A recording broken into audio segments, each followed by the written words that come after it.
Family and fellow soldiers, I'm the Professor, and this is the Moment of Truth. You already know that Julianna Margulies is a racist. Now, this woman comes out of the world of entertainment, and that's significant because black people oversample when it comes to entertainment, and that includes the so-called news shows that the white media puts out. As offensive as her behavior was, I'm actually glad that she did it, because it's the kind of wake-up call that a lot of black folks need. Margulies is merely the latest example of how the white media manipulates the mind. We all know the old saying, the eyes are the windows to the soul. But those of you who have listened to me for any length of time know that I've told you that window goes both ways. When people look into your eyes, they can see what's going on in your mind. But when you open your eyes, you let things into your mind too if you're not careful. And a lot of us, most of us in fact, have not been careful at all. Paul Mooney said that people believe what they see, and he was right. This is because most people take in fully 85% of all their data through their eyes. Listening becomes a formality. Listening becomes a way to merely add some interesting details to what it is that they're seeing, but it's mostly a formality. You see something, someone tells you this is what it is, and most of us go along with it. We never actually test it, or interrogate it, or try to figure it out, or evaluate it for ourselves. So you can have these white supremacists, these anti-black racists like Julianna Margulies, get on TV, and she'll be on a TV show making nice with Eric LaSalle or whomever, and you start to think that she's your buddy when she's not. Just because she has a black castmate on her TV show, which they always do, there's always at least one token black character who never disagrees with the white lead, might I add.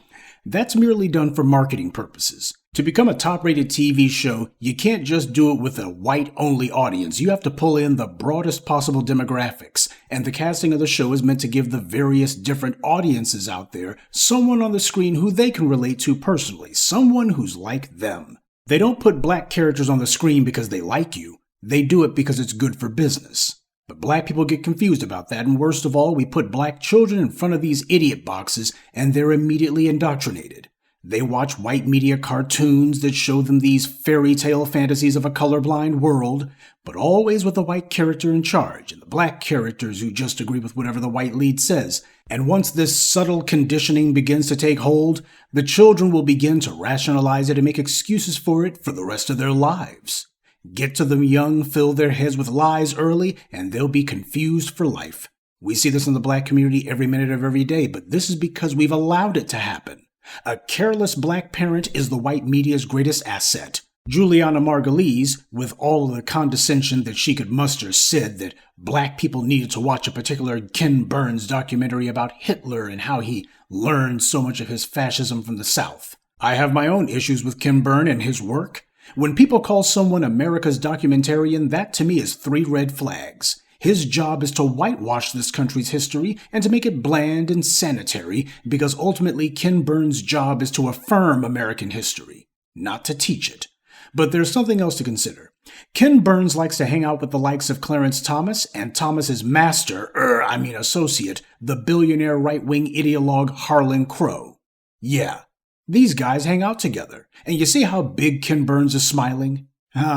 He's not as liberal as you think. People like Julianna Margulies hate black people. As she herself put it, blacks are lower than her because they're black, and racists in the white media like Margulies are responsible for the degenerate imagery that gets pushed on us. As an example, rap music. Even gangster rap, when it first started, they didn't have all these images of women wearing next to nothing, shaking their butts full time. Look at even NWA's videos back in the day. Yeah, they had women in them, but the women were all wearing their clothes. I'm not just talking about anything except for a sports bra. They weren't alone, by the way. All the rappers were showing women like that in a way that was actually dignified because they didn't want to put out images that would condition these young women to think that they should be running around half naked. They weren't trying to teach degeneracy through their images. Because when you do that, that's subliminal prostitution.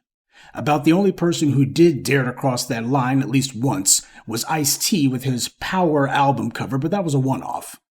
And then came the 2 Live Crew. Luther Campbell was responsible for that. As you should know, Luther Campbell is not a foundational black American. His family comes from the Caribbean. That kind of hypersexualized culture that is normal there was exported to the U.S. And Luther Campbell was the one who opened the floodgates and started the avalanche of flash and trash that would inundate all the music videos that came out of black music. But he could never have done it without the open and aggressive support of the white media. They pushed that kind of imagery because that's what they wanted out there. American culture has become pornified, and it's been this way for a couple of generations now. People take their cues from what they see in the white media. Why do you think they pay so much to get the best cinematographers? They make sure they come up with the best camera angles. They pay so much for these costume designers and set designers. They put a lot of money and a lot of effort into making sure that they craft something that will be as attractive and influential as possible.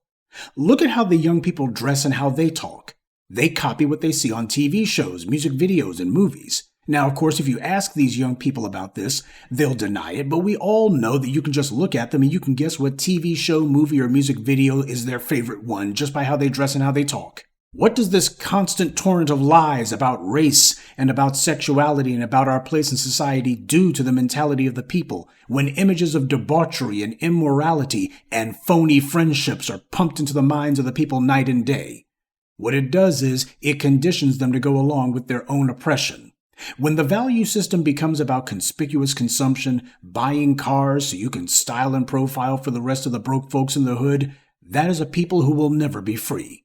We're seeing a cycle of depravity playing itself out, and it starts with the children.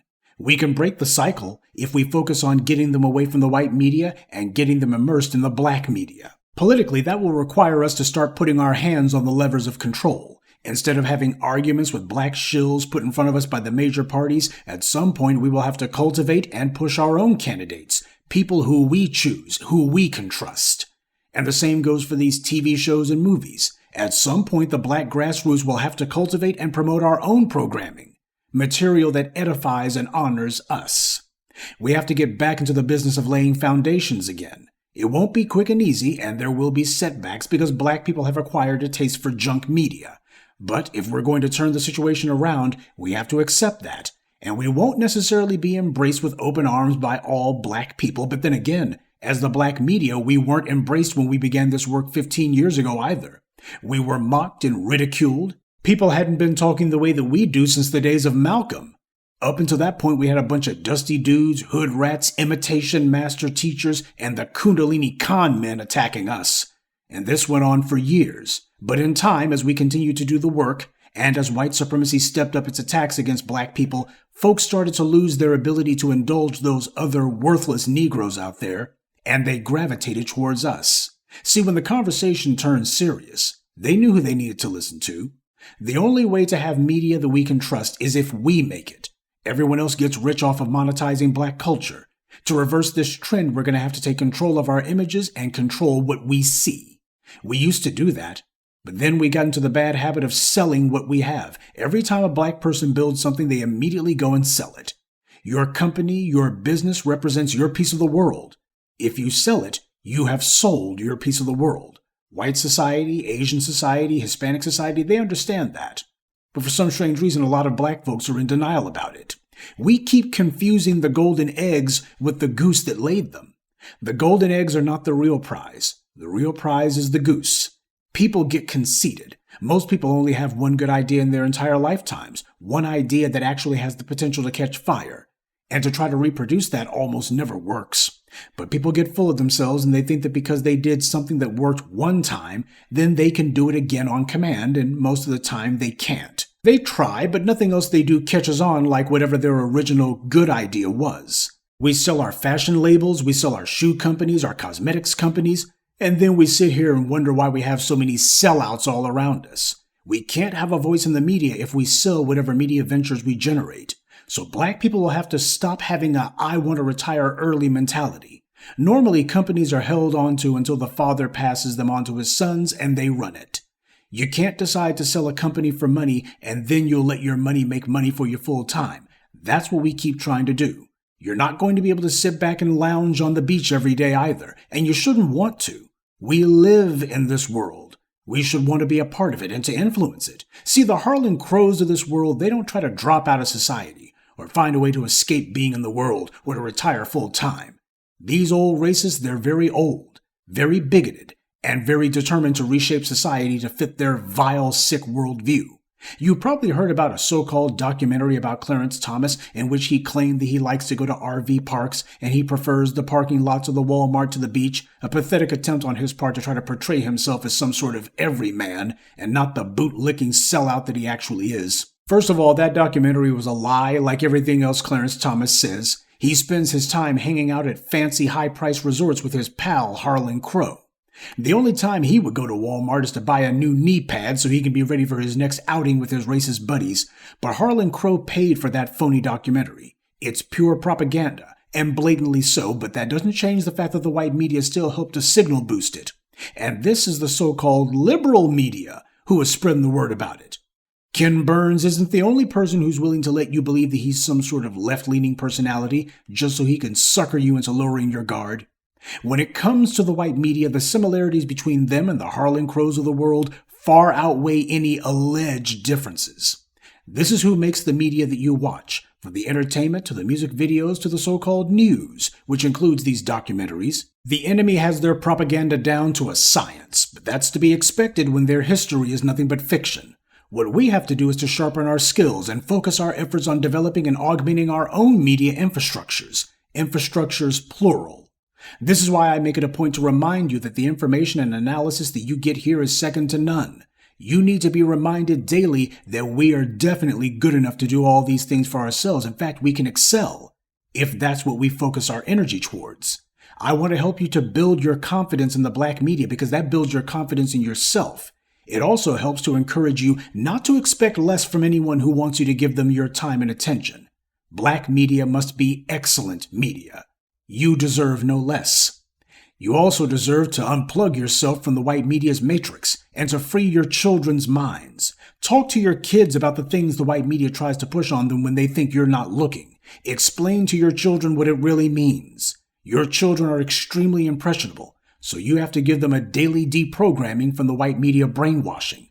And you also need to safeguard their minds and yours.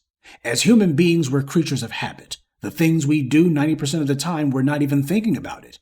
We do it because either someone got us into the habit of doing it or because we picked up the habit for ourselves. But we rarely stop to actually think about what it is that we do. We become functional zombies. That's why so many of us don't or can't stop watching what is clearly anti-black propaganda.